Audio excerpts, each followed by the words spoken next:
In the early hours of April 26, 1986, a routine safety test at Chernobyl nuclear power plant spiraled into an unprecedented catastrophe. This was a time when nuclear power was the pride of the Soviet Union, an emblem of technological prowess in the tense backdrop of the Cold War. But on that fateful day, the explosion of reactor number 4 transformed this pride into a nightmare. Caught in the eye of the storm, plant workers and emergency services scrambled to respond, their bravery etched in the pages of history. Despite their heroic efforts, a cloud of radioactive materials escaped the confines of Chernobyl, drifting across Europe and leaving a trail of invisible terror. This was not just an explosion. It was a seismic event that sent shockwaves through the world, challenging our understanding of risk, resilience, and the raw, untamed power of the atom. Chernobyl, once a symbol of Soviet nuclear advancement, became a chilling reminder of nuclear power's destructive potential. The explosion at Chernobyl wasn't just a disaster for the power plant, it was a disaster for people. The nearby city of Pripyat, once bustling with life, was evacuated in a matter of hours. Families left with nothing but the clothes on their backs, thinking they would return in a few days, but those days turned into weeks, months, and then years. The first responders, known as liquidators, raced against time, battling an invisible enemy. Their bravery was immeasurable, their sacrifice immense.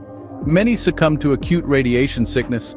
Others were haunted by the long-term health effects of their heroic efforts. And then there were the residents of the wider region, unknowingly exposed to radioactive fallout. Their lives were forever altered by an increased risk of cancer, birth defects, and other health anomalies. The human cost of Chernobyl continues to be felt decades after the disaster. Amidst the ruins of Chernobyl, a surprising twist of fate unfolded. The desolate exclusion zone, a roughly 1,000 square mile area surrounding the disaster site, was deemed uninhabitable for humans. It was abandoned, left to the mercy of time and the elements. But in this absence of human activity, an unexpected phenomenon took place.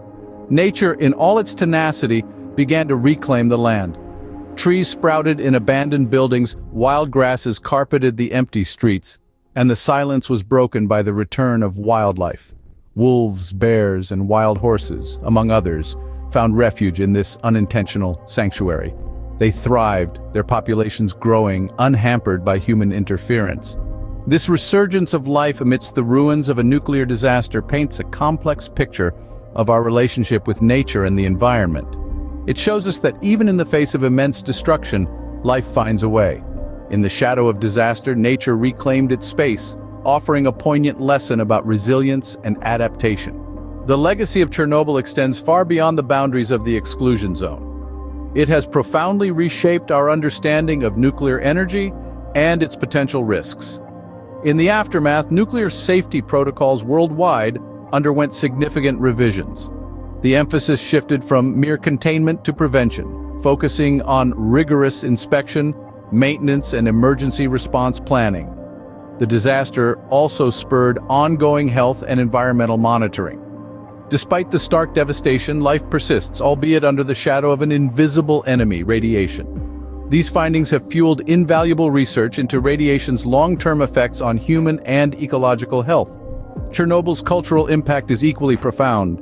Its haunting tale has permeated films, literature, and the arts, echoing a grim reminder of the human cost of technological misadventure. Yet amid the tragedy, stories of bravery, sacrifice, and resilience emerged, becoming symbols of the unwavering human spirit. Chernobyl, a testament to human fallibility and resilience, continues to echo through our collective consciousness, reminding us of the price of negligence and the power of recovery.